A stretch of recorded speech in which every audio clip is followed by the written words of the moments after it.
Je m'appelle Élise Dermine, je suis juriste et professeure de droit du travail.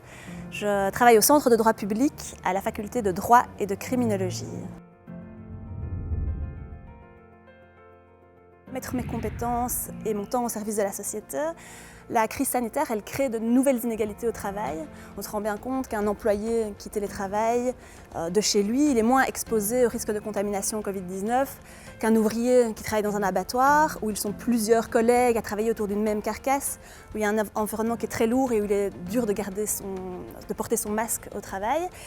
Et donc, le premier enjeu avec mes collègues, c'est de mobiliser les ressources de notre discipline, le droit du travail, afin de lutter contre ces inégalités et d'essayer de protéger de la façon la plus adéquate possible la santé de tous les travailleurs. Par exemple, on a mis à jour l'existence d'un droit individuel de retrait des travailleurs quand ils font face à une situation dangereuse pour leur santé. C'est un droit qui existe dans la législation du bien-être depuis près de 30 ans et qui n'avait jamais été utilisé. Et vous aurez peut-être entendu qu'il vient très récemment d'être actionné par les chauffeurs de la STIB qui considèrent que leur employeur n'a pas mis en place les mesures de prévention adéquates. Échanger avec des scientifiques d'autres disciplines du droit, avec mes collègues du Centre de droit public, on a obtenu un financement pour pouvoir examiner comment la crise sert en fait de révélateur des failles, des faiblesses de notre système juridique.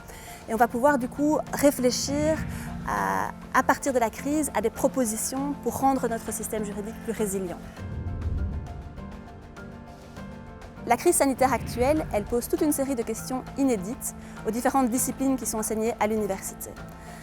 Alors mon petit conseil, ce serait que quand vous étudiez, si vous vous découragez, pensez que tout le savoir que vous accumulez, il ne prendra véritablement son sens que quand vous pourrez le mettre au service de la société, notamment pour lutter contre les inégalités.